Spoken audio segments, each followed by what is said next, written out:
मुसलमानों ने बदतमीजियां की। इस्लाम किसी भी उस काम की इजाजत नहीं देता जो इंसान को तकलीफ पहुंचाने वाला हो। अपनी लड़ाई को कमजोर मत होने दो। पार्टियों के पाले हुए गुंडे, ये भेजे हुए कुत्ते हैं, कुत्ते।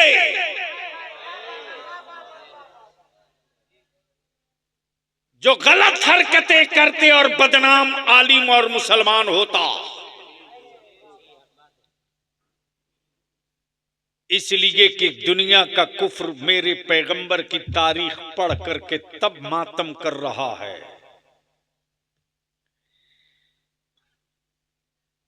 इस्लाम बदला नहीं लेता, इस्लाम बदल देता है।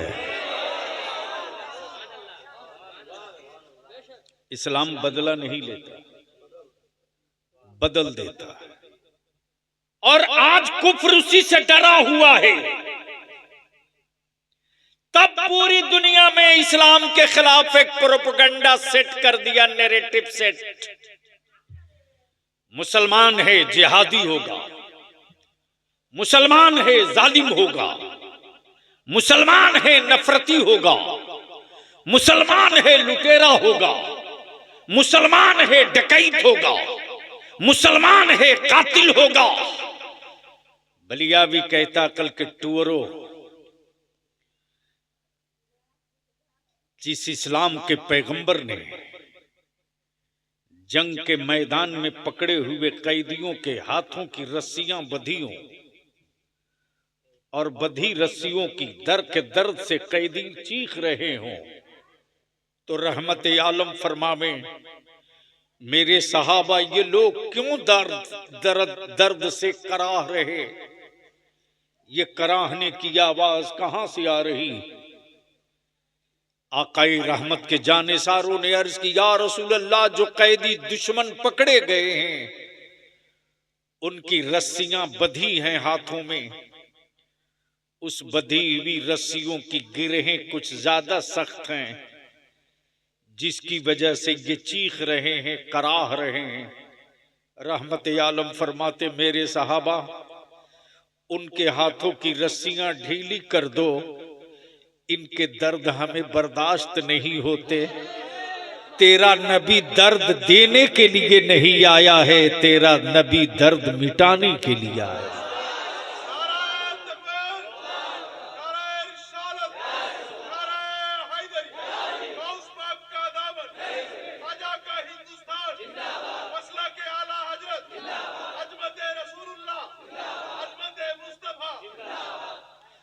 दर्द तो हमने बर्दाश्त किए, जंगे आजादी की लड़ाई का दर्द हमको मिला। भारत की तकसीम के बाद से मुस्तकिल दर्द अब तक हमको मिला। दर्द तो हम खाए हैं, लेकिन कभी भारत से गद्दारी नहीं की, कभी हिंदुस्तान से गद्दारी नहीं की। जब मुल्क में एक संविधान, एक कानून, जब एक आईन, एक संविधान, तो याद रखो हुक्मरानों, जो ईमान वाला शहादत का जाम पीकर अंग्रेजों को भगाना जानता है, वो ख्वाजा का गुलाम भारत को बचाना भी जानता है। नारे तकबीर, नारे तकबीर, नारे रिसालत। मेरे ख्वाजा का हिंदुस्तान, मेरे ख्वाजा का हिंदुस्तान। मसलक आला हजरत हजरत अल्लामा मौलाना गुलाम रसूल बलियावी साहब किबला। नारे तकबीर, नारे रिसालत। जख्म खाकर मुस्कुराते रहना ये मेरे नबी की सुन्नत है। जख्म खाकर मुस्कुराते रहना ये मेरे मुस्तफा की सुन्नत है। लेकिन बलियावी तो परेशान है यार। फेसबुक व्हाट्सएप पे कुछ मूल्य हमारी औलादों को तख्ते मश्क बनाना जानते, जिनको ये भी पता नहीं कि इस वक्त बिल कानून में क्या है। वो कहते कि बलियावी साहब क्या कर रहे हैं, इनका जमीर कब जागेगा। और जब बलियावी कहता है कि 10 अप्रैल को मैंने मीटिंग बुलाई है, आपका जमीर जाग गया हो तो मीटिंग में तशरीफ लाइए, तो कोई जवाब नहीं आता। जो पहला काम है वो ये है कि हमको गैरों ने नहीं अपनों ने लूटा है। चाहे हिंदुस्तान के बंगाल का वक्फ बोर्ड हो या बिहार का हो या यूपी का या गुजरात का या महाराष्ट्र का या कहीं का, हर वक्फ बोर्ड का चेयरमैन मुसलमान था। हर वक्फ बोर्ड का, हर वक्फ की प्रॉपर्टी का मुतवल्ली मुसलमान था। फिर वक्फ की जमीनें बिकी कैसे? वक्फ की जमीनों को बेचा किसने? और जिसने बेचा उस पर कानूनी कार्रवाई करके जेल भेजा क्यों नहीं? बलियावी को खूब पता है कि वक्फ बोर्ड में जो लोग बैठे हैं वो गैर मुस्लिम नहीं मुसलमान हैं। क्लर्क भी मुसलमान, किरानी भी मुसलमान। लेकिन अगर कोई चला जाए वक्फ बोर्ड में मस्जिद के काम से, मदरसे के काम से, दरगाह खानकाह के काम से, इमामबाड़ा करबला के काम से, तो वक्फ बोर्ड में बैठे हुए जो कर्मचारी हैं समझते हैं कि खुराक आ गई है, जितना नोच सकते हो इसको नोच के खा जाओ। इससे भी आप इनकार नहीं कर सकते। लेकिन लड़ाई तो होगी। अच्छा, एक बात मैं पूछूं कि लड़ाई समझ कर लड़नी चाहिए या बगैर समझे लड़नी चाहिए? जोर से बोलो ना। इतने बड़े मजमे में कोई एक आदमी है जो हमको समझा सके कि इस कानून में हमारे खिलाफ कौन कौन सा पॉइंट है?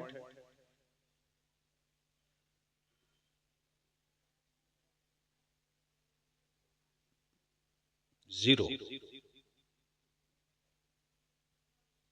लेकिन व्हाट्सएप और फेसबुक पर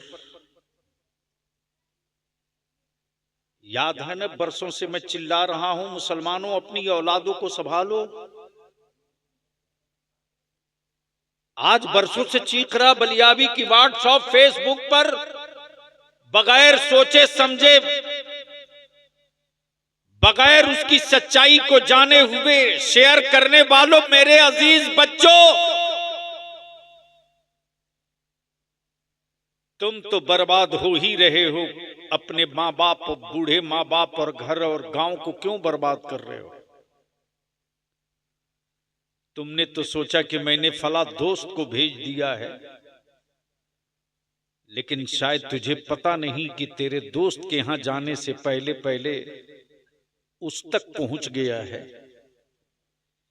जिसके जिम्मे एक ही काम है कि मेरा निशान कैसे मिटेगा, मेरे बच्चों को दहशतगर्द कहने का मौका कब मिलेगा।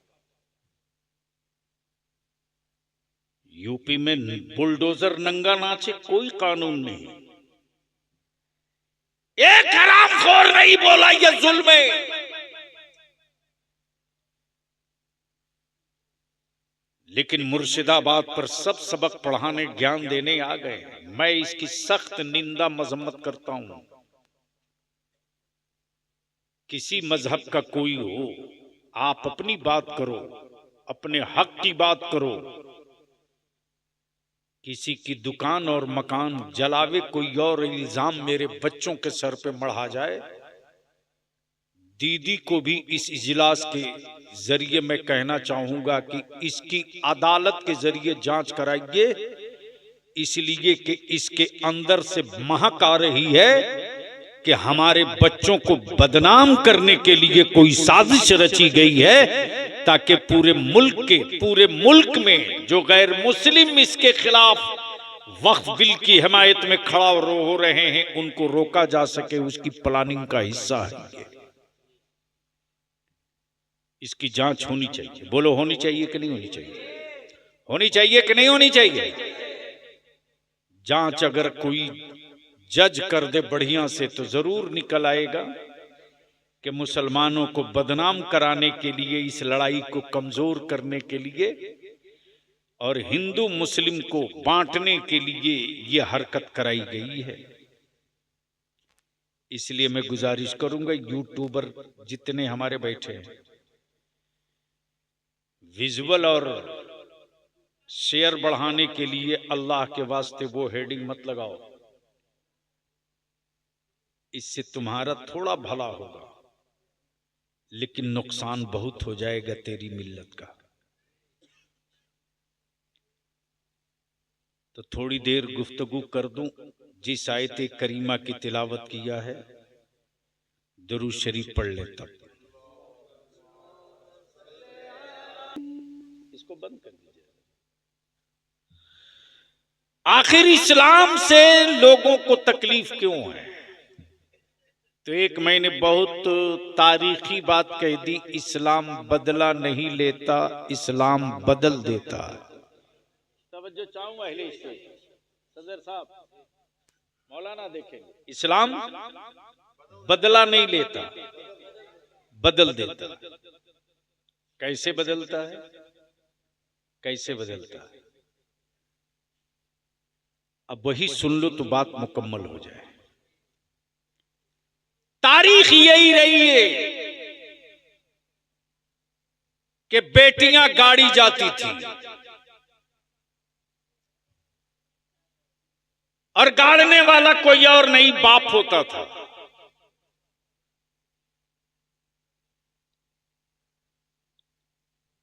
बेटियों की आबरू लूटने वालों को जो माला पहनावे, वो हुक्मरां अगर कहे कि बेटी बचाओ तो ये इसे ही लगता है कि कोई अपराधी लोगों को ज्ञान दे रहा हो कि आप इंसान बनिए। क्या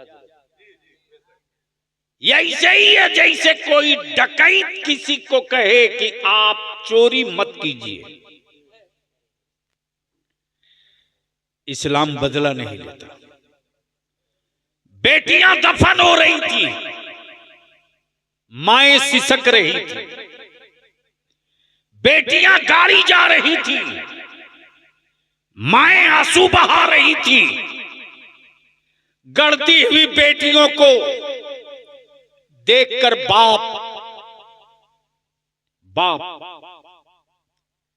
कुछ भी था, इंसान था, गढ़ने वाली बेटियों से आंखें मिलाने की हिम्मत नहीं रखता था, बेटियां गाड़ देता था। मेरे पैगंबर ने आने के बाद, जमीन पर तशरीफ लाने के बाद, रहमत आलम ने बेटियों को जिंदा गाड़ने वालों से बदला नहीं लिया।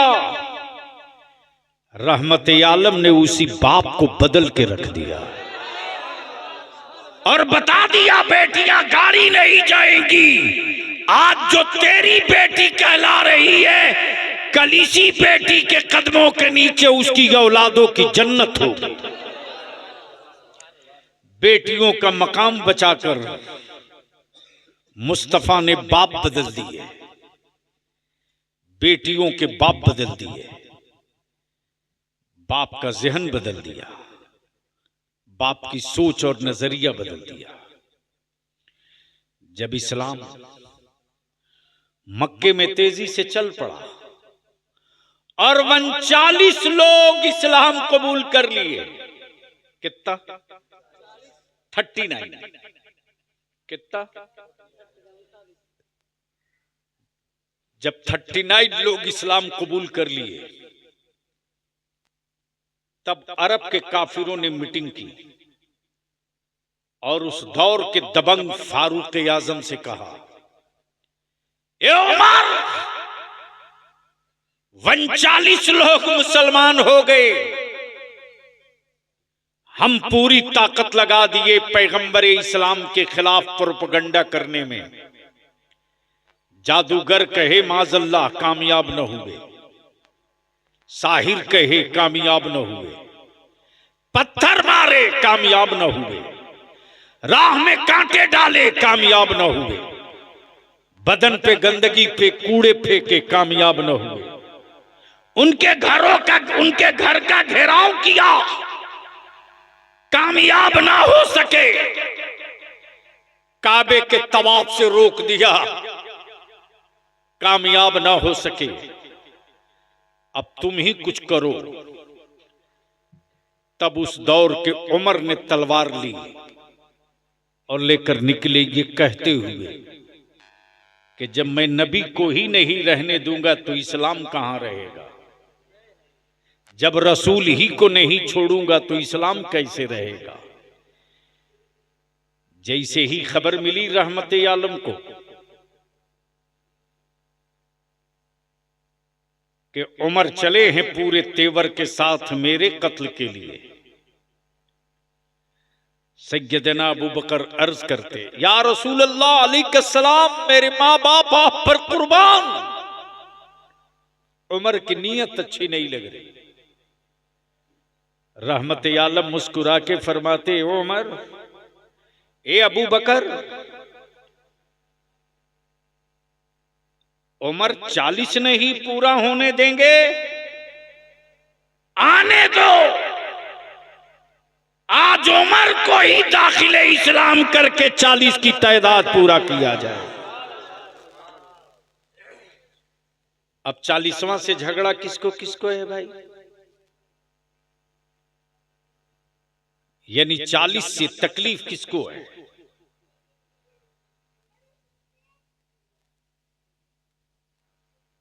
इस पर फिर कभी इस इलाके में आएंगे, कोई याद दिला देगा तो गुफ्तगू लंबी हो जाएगी। चूंकि डॉक्टर के एडवाइस के हिसाब से मैं कुछ ज्यादा आगे जा रहा हूं।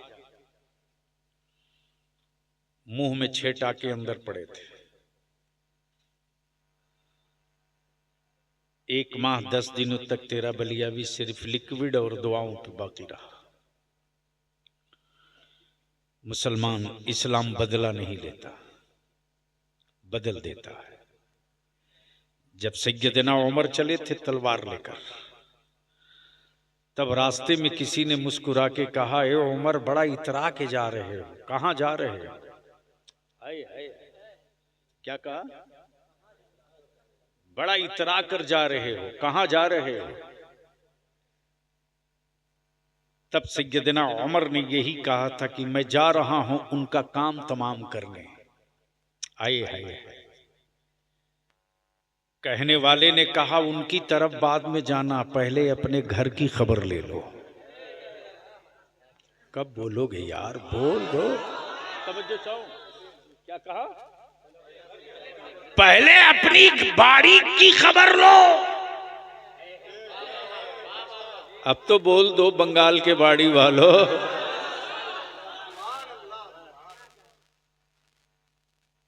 जैसे ही सुने उमर तो झुंझुला उठे,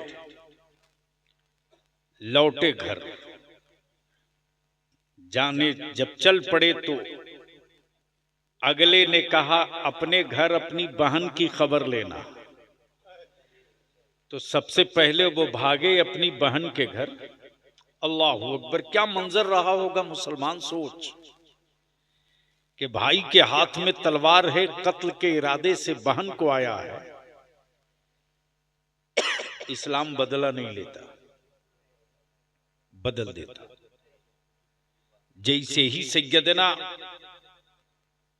फारूक आजम तलवार लेकर आए हैं, दरवाजे पर जैसे ही कदम रखा, अंदर से कुरान करीम की तिलावत की आवाज आ रही। जैसे ही सैयदना उमर ने कदम बढ़ाना चाहा, फारूक आजम की बहन